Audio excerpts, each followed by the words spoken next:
Yoweri Museveni nekitabani kye kigambeko enensonga kyamu nnyo gyalemeddeko tumuhozi n'abatamyubu banne ochegera yalinga demokrasi bagizaala wakati yafukana hypocrisy yali fundamental change batufira bagifudde no change ensonga ez'abalwanya zonna bazivukako nabo bakola biri ebya amen naye nga yo constitution yaffe jakuddawo nga tumaze okubatwala eruzira wakati wa sawa emu kitundu n'ebbiri kitundu kuba sawa 3 nyina okuba nga mpiseemu kati olwo bajje bakubba emboko n'oyo mwami bakireke muleke tukitegeere mwena nja batuukako bannayuganda mwena baagala nnyo people power our power nze nkyalimu bana abasajja mbalimu nammwe mubeeremu bwe tukola bwe tutyo buli omu nakola kyalina okukola tusobola okusituka omulundi gumu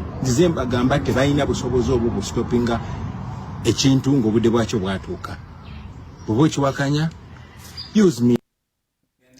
Munnakibiina kya NRM Elias Mukiibi ng'ono gwe baalangirira ku kifo oba agenda okuddira Muwanga Kivumbi Deputy President wa Robert Kyagulanyi Ssentamu mu bigere avudde n'agamba nti Muwanga Kivumbi yayinanga drone ze yatambulanga nazo era drone zino zaawambanga abantu.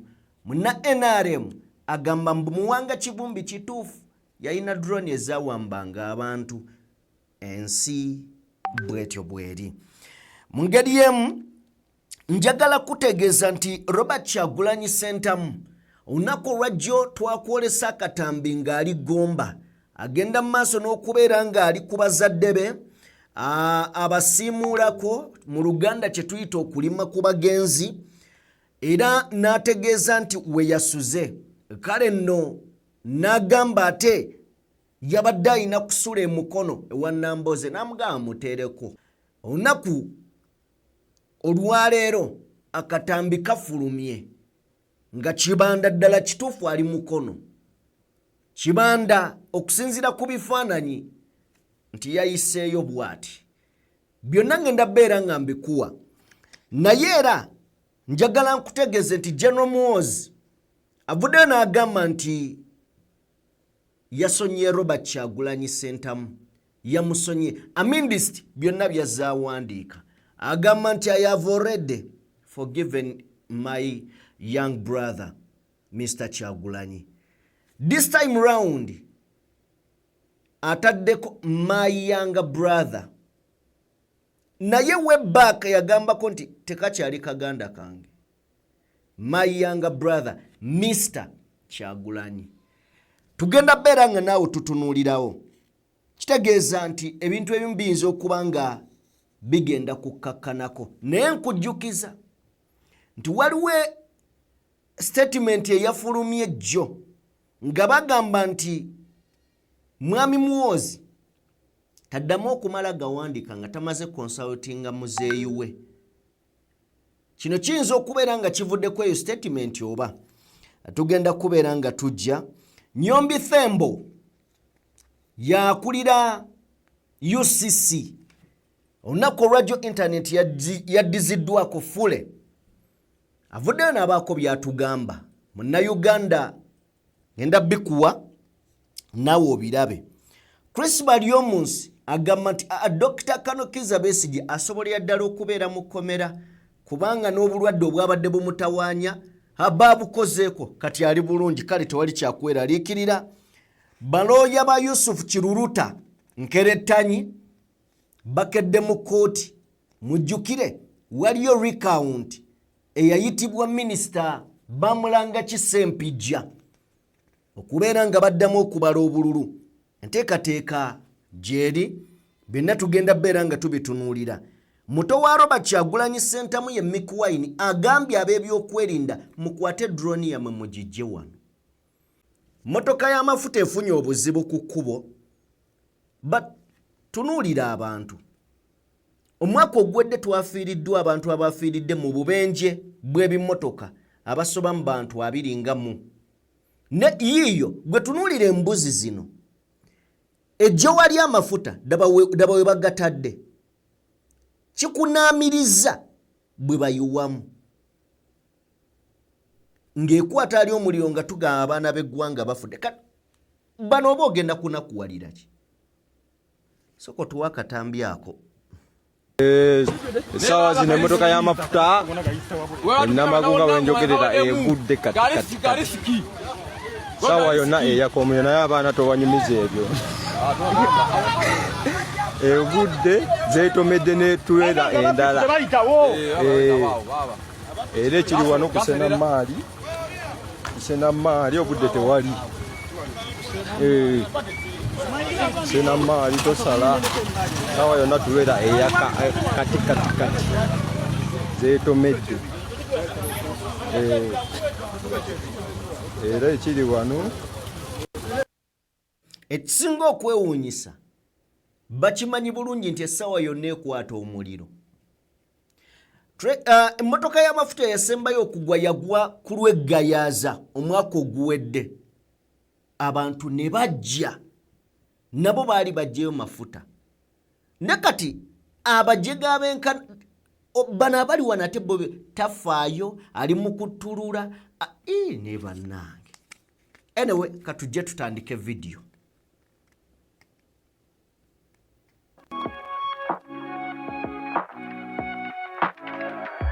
DPTV Uganda, Dawn People Television.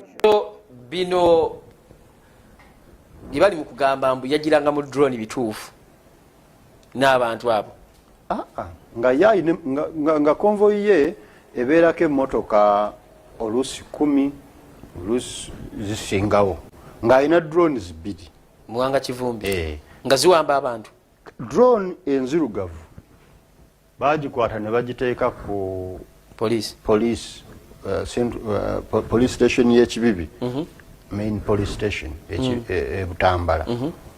Drone eyo enzirugavu bagenda okukizuula nga be yagijjako ba police 2 omwami n'omukyala ku police headquarters nga agijja kuba police naggulu nga Muwanga Kivumbi yapangisa drone okuva ku nga n'agivuga mutabani w'abapoliisi abo 2. Kankufune bulungi. Drone bagenda okuinvestigating nga yagijja kuba police 2. Ba police 2 abali ku police headquarters naggulu nga agivuga mutabani w'abapoliisi abo 2 omwami n'omukyala nga drone eyo erimu ebyuma ebikwata amaloboozi nga eri equipped eringanga police zeekozesa nga Muwanga Kivumbi yagireeta mu constituency yagireeta mu constituency ne bawamba abantu gye bali. Kati gwe obeera oyagala omanye amawulire gabeera mazibu okukola nga omuntu alina kugakuleetera mu studio n'akubuulira bino. Kakati gwe ombuuza bubuuza nti mpa pointers ku bantu kyabaliyo kubanga they are real people. Nga bawamba drone beyawamba n'abateeka omwo ne babavuga nga maire emu ne babasuula mu lusenyi ne babagamba ke muligeza ne muddamu ebyo tubasanga wano mukole fujjo mu kibi tugenda kubawamba okutuuka akalulu ekaliggwa. Kati eyo pawa nga agijja wanga poliisi ekola ki kuba bwe bawamba drone baba balina okukwatirako omuntu. Anti kye ŋŋamba nti poliisi yatukola bulungi kubanga bwe twekubira enduulu ne tukola ki eventually drone baagiwamba ne bagiteeka ku poliisi. Naye nga drone it was confirmed yali ya poliisi.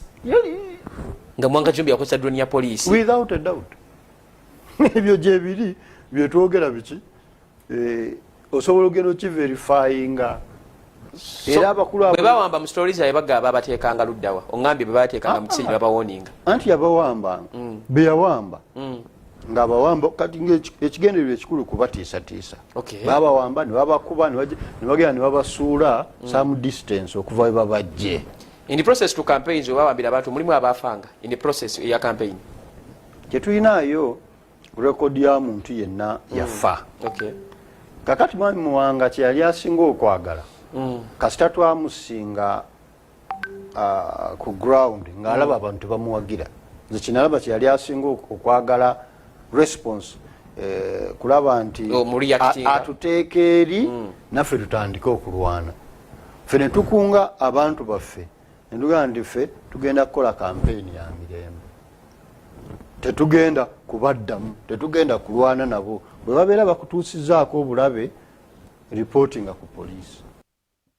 Waliwo omuntu abasaana okukwata ebigambo byennyini byayogedde abinnyonnyole, because kati ono atuwadde ekifaananyi ekya poliisi nti ye yayambako oba abamu ku bapoliisi nga bakozesa emmotoka eya poliisi eyali well equipped ng'erimu n'obuuma bwatugambye obukwata amaloboozi. Omanyi omuntu bw'aba anyumya ekiboozi ekiri awo osobola omulaba nti kiboozi, kubanga tewali nsonga nga Muwanga Kivumbi akozesezza emmotoka ya poliisi ate poliisi okumuwa emmotoka ekwata obuuma obukwata amaloboozi. Tewali nsonga, ezo zivaayo ddi. Olaba omuntu ng'ali mu kuluka ekiboozi eky'obulimba. Muwanga Kivumbi ffenna tujjukire emirundi mingi atambudde ne mukama we buli wabadde wano mu bitundu bya Buganda, Sembabule, luddawa. Omwami ono aga nti Muwanga Kivumbi emmotoka baagikwata drone eya blaaka. Bwe bagikwata ne bagiteeka ku poliisi. Mukulu Kisitu alina kyabuuzizza, amubuuzizza nti ye yali agivuga baamukwata. Kibuuzo takyanukudde, kubanga kyandibadde kirungi mutabani w'omusirikale oyo n'akwatibwa. Ne baakwata emmotoka mutabani w'omusirikale ne batamukwata, ye bamunoonya. B'abasirikale bano bali luddawa? Abatuwe n'amannya, kuba kati awo poliisi weeyina okutandikira. Kati ekirala ekiri mu kino nti alowooza ayogera ebintu ebikola sense naye nga ateeka ekitongole kya poliisi mu katu. Nti poliisi mmwe be bakozesa okukola ebikolobero, naye yali ku TV alaba ayogera. Ate era saagala tumuwakanye nti tekiriiyo, kiyinza okubeerayo, naye ku percentage nani?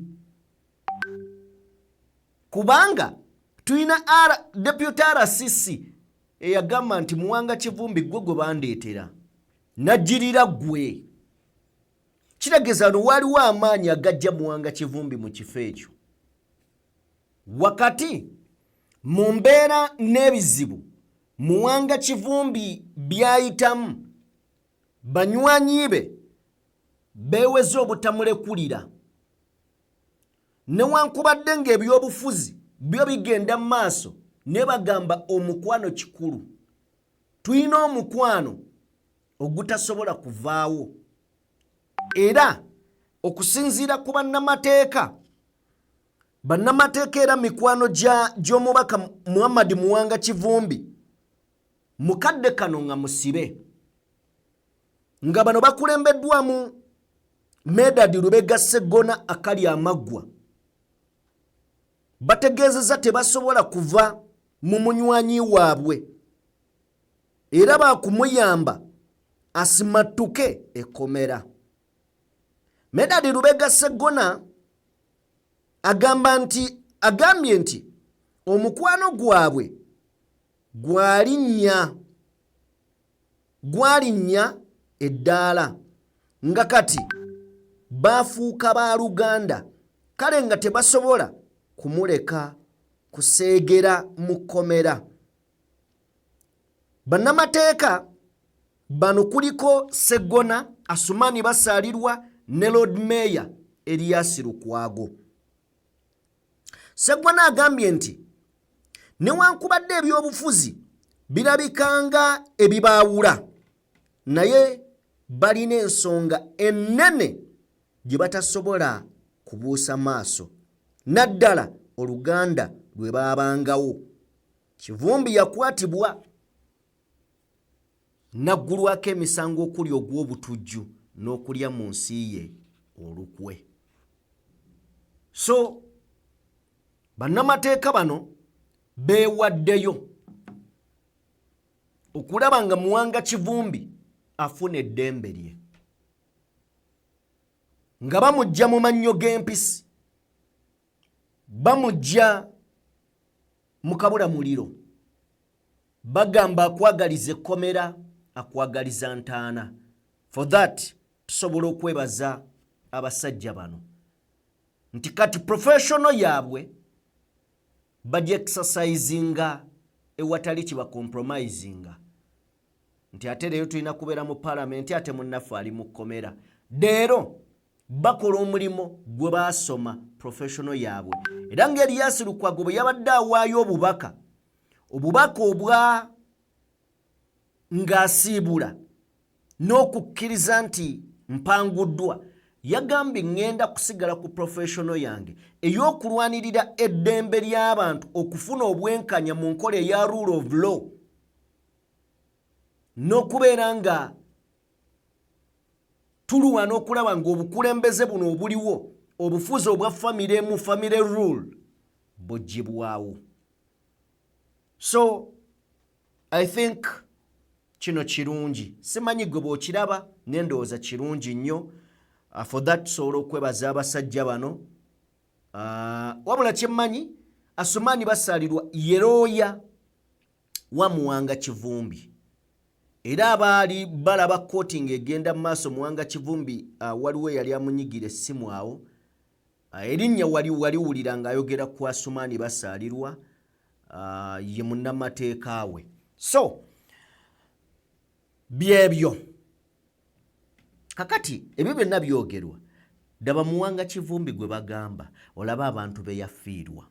Muwanga Kivumbi mututere ku screen nga ensaji tunuulira takkiriza nti amazima amatuufu gali nti bino bye bigenda mu maaso mu maka ge. Otunuulira abaana abato abafiire wa Muwanga Kivumbi. Tunuulira amasasi mwe gaayita. Musajja atu yatuuka n'ayimirira nga ye kennyini tabitegeera. Motoka zaakubwa, masasi gaavuga, daba abaana abaafiirayo. Bayina abaana baabwe abato, bo bennyini bato. Kalulu. Naye eyatwala obuwanguzi ali ku TV agamba Muwanga Kivumbi nga we yali awamba. Eyo yensi ya kalulu. Yensi ya politics ow'ekisiru. Nkiddamu ow'ekisiru. Kwa mu Uganda tetulina byabufuzi, tetulina bukulembeze, tulina byabufuzi. Ate eby'ekijega nga babizannya balowooza bagezi n'okutegeera bategeera. Zikiriza tuveeyo, still tukyali mu kalulu. Leero waliyo akalulu, simanyi oba mwagenze ne mulondo oba mwabikooye. Waliwo ayinza okunvuma ekigambo, bano siri wala. So waliyo okulonda. Niyo okulonda kwe tulimu, njagala wekkaanya omwami oyo atikinga kibiina eki bamuleetedde si yokka ako kaalina nedda wansi awo wajjudde. Batuuse n'omugamba tugende buno bo tubuyiweeyo naga katumalirize kano nako tukagatteko lumu. Twe ku ddoboozi ly'omwami oyo. Alakanda kasigala hasi.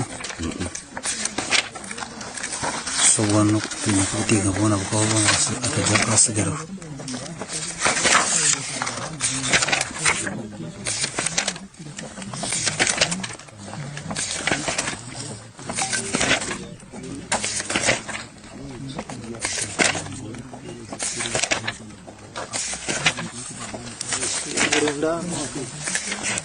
Bona wali kuburunda tina karasigara wakansikira kumara bwona.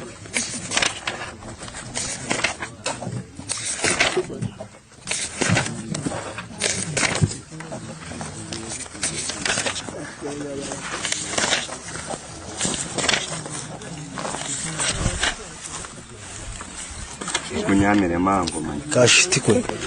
Iya hobwe mpoto ari mu box muri. Yakalonje kuti wano bwo kumalira ukira wese. Owulidde ali mu kuteekinga tojja mulabako nga bamukutte newankubadde omulabye face nekyakola akyenyumirizaamu ate teyeekweka. Kakati ebiva mu bino byebiriwa katulabe ebiri e Masaka eno. Ebiri e Kasaana my boss nkutegeeza nti abantu bagenza okutuuka ku makya ng'obululu bwajjudde dda tebalonze ne bokisi zijjudde tuweeko obululu bwonna butiikinge obw'omu Kasana saawa 12 ez'okumakya tewali muntu n'omu yalonze naye bokisi zonna 12 zonna zijjudde obululu bwonna bwatiikingiddwa baasi nga bw'olaba kumakya saa 12 tewali n'omu yalonze bokisi zonna zijjudde obululu. Buno obubbi tetubulabangako bwonna butiikingiddwa baasi batiikinze baasi yokka. Buno obubbi tetubulabangako bwonna butiikingiddwa. Tuli mu Kasana nga bwe mulaba bwonna batiikinze baasi adaye buno obubbi naye ffe tetugenda bikkiriza bino. Mbutuufu ne bw'otaabikkiriza ogenda kukola ki? Nkiddemu tekinsimattuse. Ne bw'otaabikkiriza ogenda kukola ki? Ky'olina okukola wakireka n'otunuulira ebbokisi. Okumanya abasajja zo baazimaliriza tezirina mu bifo nti oba ogambe nti eri wali bamaze n'ozipanga zirinze kawungeezi zitwalibwe. Tuli mu kalulu n'oyo gwe bagenda okulangirira awo ajja kujja ku TV oba ku radio yeebaza abalonzi era agambe nti nawangudde akalulu. Agenda kujja agambe yawangula akalulu. Kyekibiina ekitufuga bakiyita National Resistance Movement. Just ensobi abantu gye mukola eryegi kwerabira nti bano beeba bali wandiika kyoyagala. Omanyi oba baba wandiika Mwami Museveni toyinza kwerabirayo kyabuyeekera because he was alwagendo gaero yogedde nedda nze njogedde kirala. Obadde olina kyogamba? Njogedde kirala naye nga si kituufu. Kale mbadde nsanga naye si kituufu. Tuveeyo tugende Nubian bannaye alonze. Jjukira naye mwali meeya era bw'atyo n'atulaga akalulu ke bw'atyo Nubian tumuwagaliza buwanguzi bwereere. Tusaba mwe abaawangula ku mitendera egy'owaggulu mujje mubeereremu abali ku mitendera egy'owansi. Muleme kubeereyo nga mwebaka bwebasi, mubeereremu bannammwe. Naye n'ekirala muleme kukola bibateeka mu comfort zone nga mukama wammwe ali mu dduka. Si kyo? Ndaba abantu abamu barelaxinze ebyaddala. Anyway, Nubian tumuveeko tugende ewa Robert Kyagulanyi Ssentamu.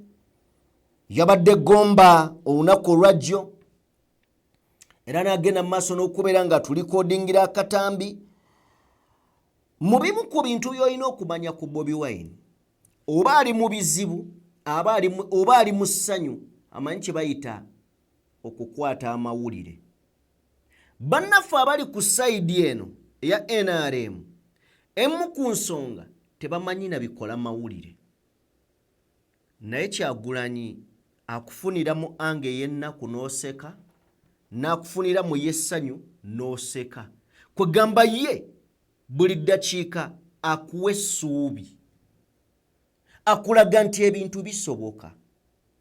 Nekyotya kyoga nekisoboka akikuwa nga takyogedde bwogezi n'akikuwa mu bikolwa. Okugeza ekyo kyolengera bamuyigga nina abamuyigga batuse no gabo musonyi si kuba nti amusonyi just waliwo omuntu ng'akuswaza n'oteekawo emiziziko n'akuyitako n'akera n'akuga nayise ku basirikale ne mwabadde n'empisa mwategedde noga naye kaakati nnoonya ki kino nga buli ddakiika oli mu kuswala ogenze mu maka ge mutulugunyiza mukyala we n'akulaga nedda gye ndi eno ne muddukira ku bifaananyi munoonye waali naga ndi Gomba muba muddukira Gomba n'abaga ku ssaawa 2 nja kuba ndya Kyaggulo ne Nambooze kuga otuuka ekiseera nga gwe tokyalina magezi ng'akufudde ekintuntu kuga akufudde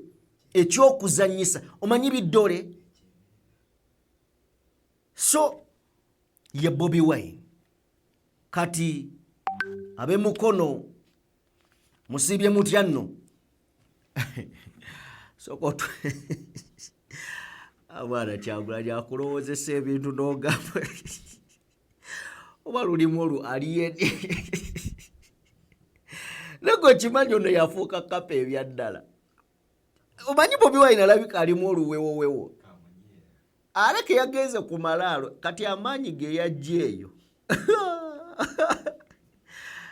atambula n'emizimu eki ogwa nnyina ne kitawe gimuli ku mutwe omweŋŋanga olowooza weŋŋanze Kyagulanyi n'otomera ogwa nnyina oba okyuka taata n'akusala oluyi kati omwana emizimu gimwetisa oyo tuwe katambike ale lunaakolaki abanange munaze Kyagulanyi Ssentamu Robert aka Bobi Wine leero naku z'omwezi 25 Sunday mwezi gwa January 2026 olunaku olulala olw'okudduka olunaku olulala olw'okwekweka olunaku olulala olw'obutali bwenkanya mwalaba bukyanga amagye ne poliisi balumba amaka gange poliisi esirise kikulaga nti mu nfuga nga family rule nga family emu yawamba eggwanga lyonna n'ebitongole tebikola mulimu gwabyo poliisi esirise muhozi ye kyakola basirika busirisi ne bwe kiba kikyamu poliisi gye yakozesa okulumba amaka gange poliisi tewangako statement yonna tibagenze ne bakuba mukyala wange ne bamenya ennyumba yange olw'ensonga eno beeno tewali musango gwonna gwe nazza bagamba tebanoonya then ne bagenda ne bamenya amaka gange baali baagalayo ki ne bamukuba mukazi wange nga babanja Kyagulanyi lwaki tebampita nti nyina omusango Human Rights Commission mukyala wange adya yagamba agende wange akyalire ku mukyala wange and indeed bagenda ewange nga bagenze kwesanitizinga nakulaga nti balina omulimu gwe bakola ku ddembe ly'obuntu omukyala wange bamugalidde waka amagye gakyali ewange naye bukyanga mukyala wange alumbibwa ne bamukuba ne bonoona amaka gaffe tewali Human Rights Commission yali akoze ekyewuunyisa ne bakitaffe mu Katonda aba Interreligious Committee olunaku nga tebanalumba mukyala wange baali waka era bamusanga nga bamusibidde waka ng'enjala emuluma era nabibagamba byonna naye songa bbiri ze bayogerako ekisooka bamubuuza Bobi Wine ayagala kukyankalanya ggwanga naye ate nga tuzze nga tubagamba mwenna byonna byetwogera tubyogera mu lwatu ate nga biri mu mateeka kukayinira ddembe lyaffe nakulekerawo okunyigirizibwa olunaku lwaddako ne balumba amaka gange mukyala wange ne bamutulugunya sinawulira kigambo kiva mu bakitaffe mu Katonda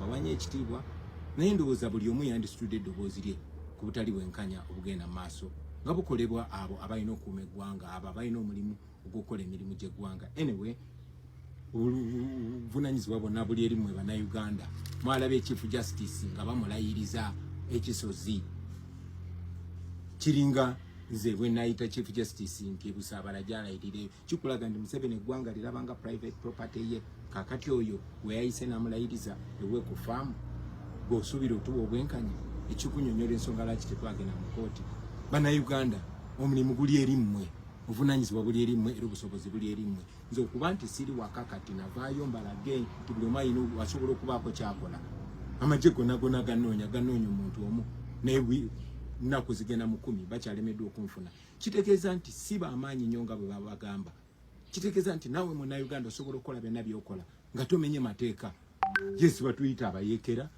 nete tuli bamenyi ba mateeka tetulina kyamu kye tukola ne tubalaga ngezaako balaga tusobola okutambula mu Robert style ne tuuka buli wamu nze ntuuse ku bakulembeze ab'enjawulo namwe betusina bakutuukako ngenda batuukako mwenna mbabulire ekyokukola namala ennaku 10-12 nga mbabulire ekyokukola naye era mbatuukako okubabuulira ekyokukola nasuze waffe wano Gomba era njagala okutumirako abo betwasanze wabadde Maya wabadde wairwa aba military bangi ku road block naye era ne mbayitako mu Robert style ne betwasanze sikatende ensangi ku road block ne bazamwe n'abasirikale abatulaba naye nga mumanyi tetuli bakozi bafujo tetwagala kuonana gwanga twagala ditereza namwe ne mutusaasira ne mutweka ne tuyitawo njagala okubaza abaana abamu ghetto bonna Uganda bonna mulinga abakitegeera abantu bandaba ne bagamba Bobby yita wano kuba mumanyi munange siri mmenye wa mateeka nwanirira ddembe lyange n'eddembe lyammwe era njabatuukako kati lunaku lwa leero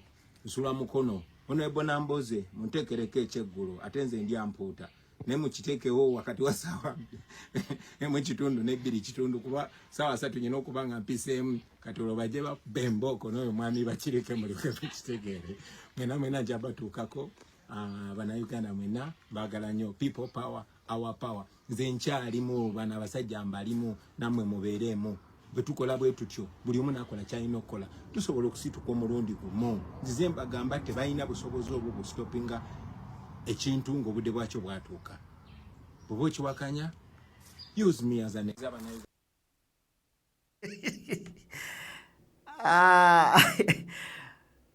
Gwe kambabuulire mwe muyinza obbeerawo ne mugamba nti Bobi Wine ono Bobi Wine si ye muntu asomye okusinga abaasoma wadde muyivu.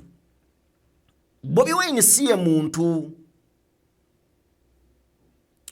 ayina experience mu byobufuzi okusinga ababiruddemu, but Bobi Wine mumalirivu. Bw'asalawo nti njagala kukola kino akikola, unless ngaluwa amuyimiridde mu kkubo. Naye n'oyo amuyimiridde mu kkubo bwe kiba kisenga agezaako kitomera, kigaana bugaanyi naye ng'akitomedde. Bobi Wine ali unpredictable, ali unique, ali omu mu 1,000 oba mu miliyoni. Akugambye nti nzize ntuuka ku bakulembeze, kiregeze ennaku Kyagulanyi z'otamulabye abadde atambula ebitundu by'eggwanga eby'enjawulo ng'atuukirira abakulembeze ab'enjawulo. Akugambye ero kasooka enzijyoyo ekya Nambooze. Nambooze nga bamukalakase nnyo, kati emboka endala bagenda zikubawa bagenda zikubawa. So mukadde kano nzikiriza tuveeyo tusokeko ndowooze wa Mick Wine mutowe. Mick Wine agamba nti ab'ebyokwerinda mujje bu drone mu maka ge, but kino nakigambako emabega nti buli mukulembeze wa NUP agenda kubeerako n'abamubega ewaka, kozi basuubira Bobi Wine either okubawo essimu okutuukawo oba ne baganda be. So tuwe katambika Mick Wine ako ng'ayogera. Kati drone ekola ki wano?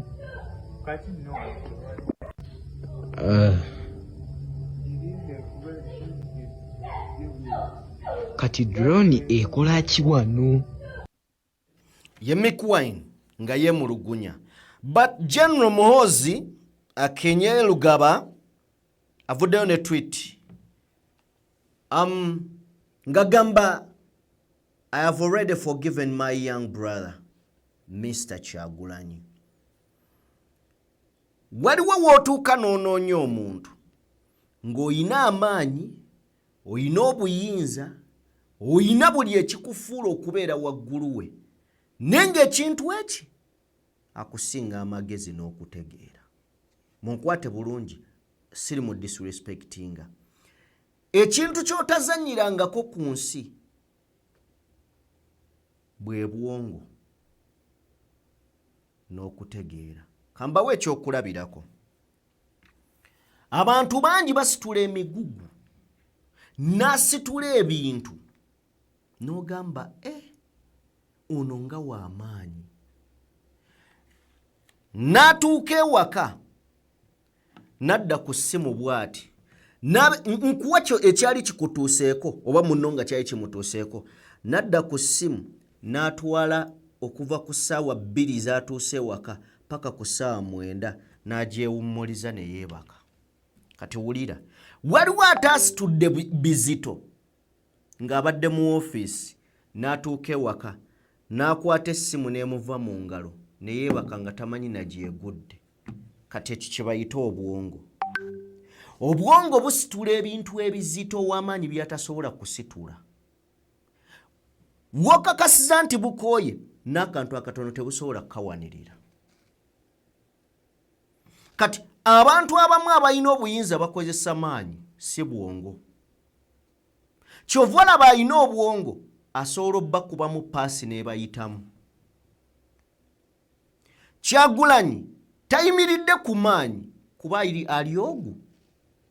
Naye ayimiridde ku bwongo okuba amaanyi g'abangi nga bakutte n'ebyokulwanyisa. Lwaki nzimba ekintu kino? General Muhoozi tasonyiye Kyagulanyi kubanga nti amusonyiye. Amusonyiye kubanga amuswazizza. Amusonyiye kubanga amulabisizza.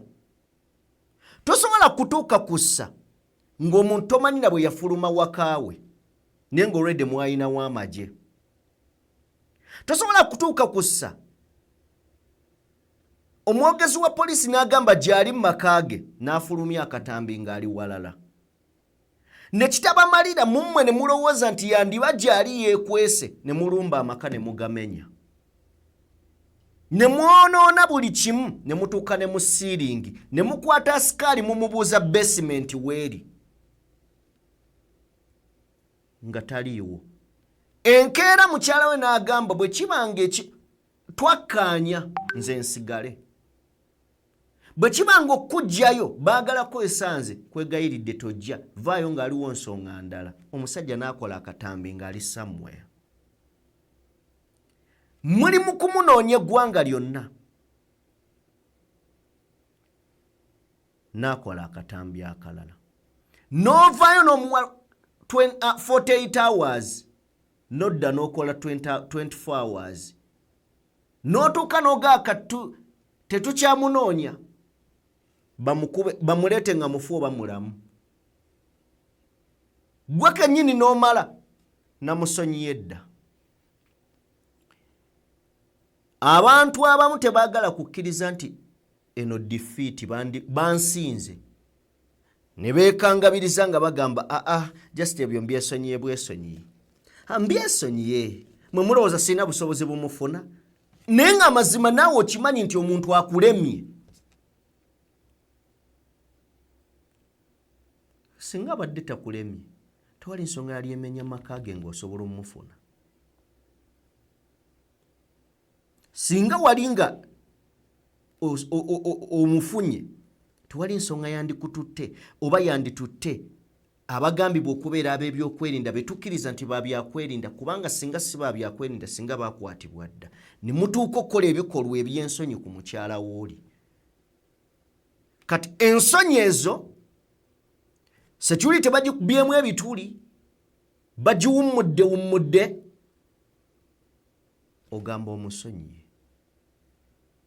Zino ze zimu ku tweet omukulu zazaakola.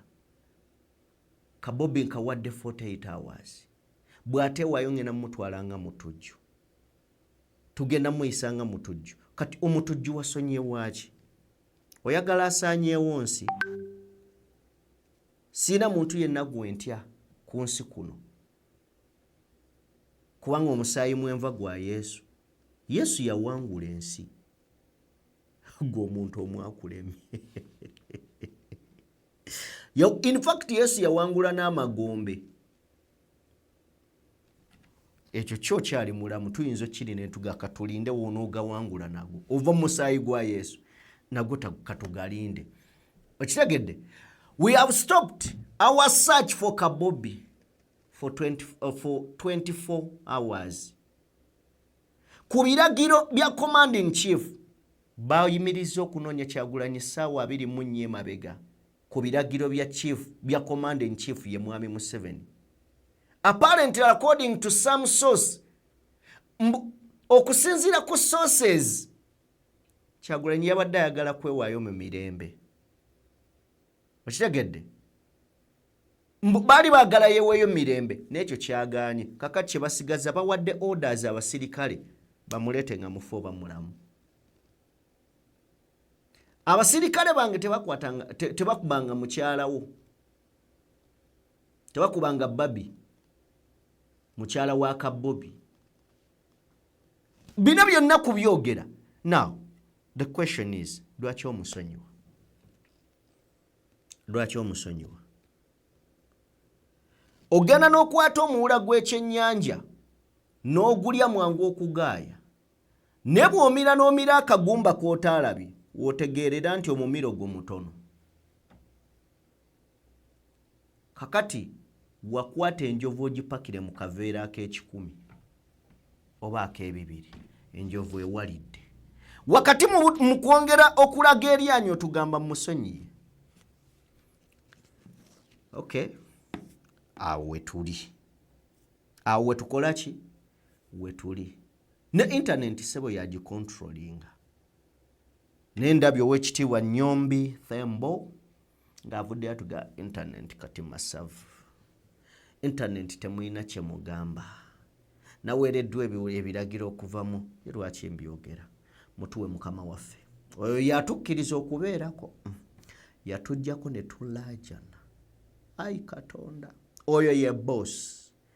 However much tasobola kweragira. Naye ye boss. Simanyi Jeno Muhoozi ayinza n'okugenda sava n'azeekuulirayo. Boss aliwo tuwe. Morning. The Joint Security Agencies Committee directed me that I restore the internet as it was by 6 p.m. on 13th January 2026. Likewise, I've directed all the mobile network operators and internet service providers to do the same. I've been assured that they are going to restore all services immediately. Actually, by the time of recording this video, I had received a message myself on my cell phone to the effect that all internet services have been restored. Congratulations and happy Liberation Day. I just ask you and appeal to you that let us use the internet responsibly. Let us use the internet responsibly. I've always been telling you that the social media space, internet, and other telecommunication services in that category, we are meant to promote the goodness in humanity. They were not meant to destroy humanity. Internet is meant to promote enterprise, entertainment, and empowerment. But you have seen increasingly how our people are weaponizing the internet, more so the social media space, to misinform, to disinform, to malinform the public, promoting hate speech. Let us really move away from such behavior. Let us use internet responsibly, because like you have realized in the past 1 week, all of us have really been impacted in one way or another.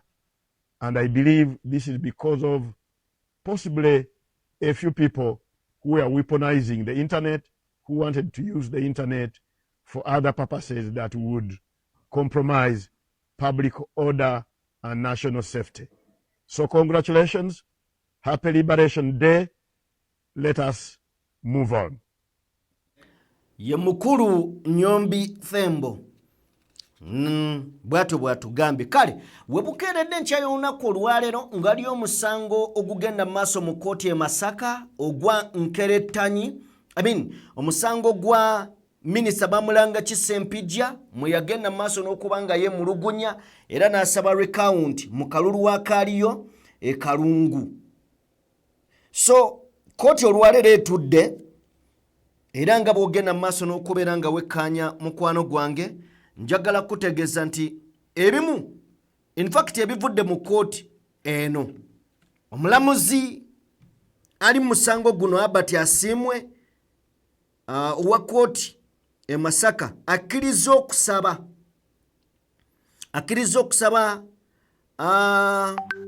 kwa muna NRM era yavuganya ku ky'omubaka wa Kalungu East Honorable Bamulanga Kisempijja kwe yassaayo nga wakanya obuwanguzi bwa muna NUP Yusuf Kiruruta Nkerettanyi. Sempijja yasaba kkooti ekkirize obululu buddemu okubalwa.